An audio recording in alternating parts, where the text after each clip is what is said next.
తెలంగాణ రాష్ట్ర 4వ తరగతి ఉద్యోగుల సంఘం ప్రధాన కార్యదర్శి కొండూరు గంగాధర్ జిల్లాకే గర్వకారణంగా నిలిచారని దుర్గం ట్రస్ట్ చైర్మన్ దుర్గం శేఖర్ అన్నారు. కేంద్ర సంఘం ప్రధాన కార్యదర్శిగా నియమితుల నేపథ్యంలో ఆయన్ను దుర్గం ట్రస్ట్ ఆధ్వర్యంలో సోమవారం ఘనంగా సత్కరించారు. ట్రస్ట్ చైర్మన్ దుర్గం శేఖర్ ఆధ్వర్యంలో ఏర్పాటు చేసిన ఈ కార్యక్రమంలో భాగంగా ఆయన్ను శాల్వా పుష్పగుచ్చాలతో సత్కరించి అభినందనలు తెలియజేశారు. జిల్లా నుండి కేంద్ర సంఘం ప్రధాన కార్యదర్శిగా కొండూరు గంగాధర్ నియమితులు కావడం అందరికీ గర్వకారణమని దుర్గం శేఖర్ అన్నారు. భవిష్యత్తులో మరిన్ని ఉన్నత పదవులు అధిష్ఠించి ఉద్యోగులు ఎదుర్కొంటున్న సమస్యల పరిష్కారానికి కృషి చేయాలని ఆయన ఆకాంక్షించారు. తనపై నమ్మకంతో ఇచ్చిన బాధ్యతను సక్రమంగా నెరవేరుస్తానని కొండూరు గంగాధర్ పేర్కొన్నారు. తనకు ఎళ్లవేళలా అండగా నిలిచిన ప్రతి ఒక్కరికి పేరు పేరున కృతజ్ఞతలు తెలియజేశారు.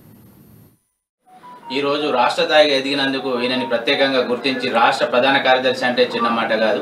ఆయన 33 జిల్లాలు ఉండగా ఆదిలాబాద్ మన జిల్లాకు రావడం మనకు చాలా గౌరవం. మన జిల్లా నుంచి ప్రధాన కార్యదర్శి ఎన్నుకోవడందుకు ఆయనకు ప్రత్యేకంగా దుర్గం గ్రూప్స్ దుర్గం ట్రస్ట్ నుంచి సన్మానం చేస్తూ అందులో భాగంగానే ఈరోజు దుర్గం గ్రూప్స్ ఆఫీస్లో దుర్గం ట్రస్ట్ తరపు నుంచి మా సభ్యులు అందరం కలిసి ఇతన్ని ఘనంగా సన్మానించి మరి ఈయనకు అభినందనలు తెలపడం జరిగింది. నేను చాలా గర్వపడుతున్నా.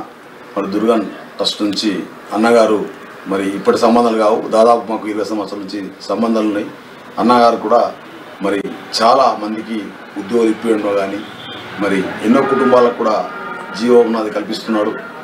అదే మాదిరిగా మరి నేను కూడా 30 సంవత్సరాల నుంచి జిల్లా అధ్యక్షులుగా మరి ఉద్యోగులకు ఎంతో సేవ చేసి మరి ఈరోజు రాష్ట్ర స్థాయిలో మరి నాకు అవకాశం వచ్చిందంటే ఈ జిల్లా ఉద్యోగులను మరి జిల్లా ప్రజలను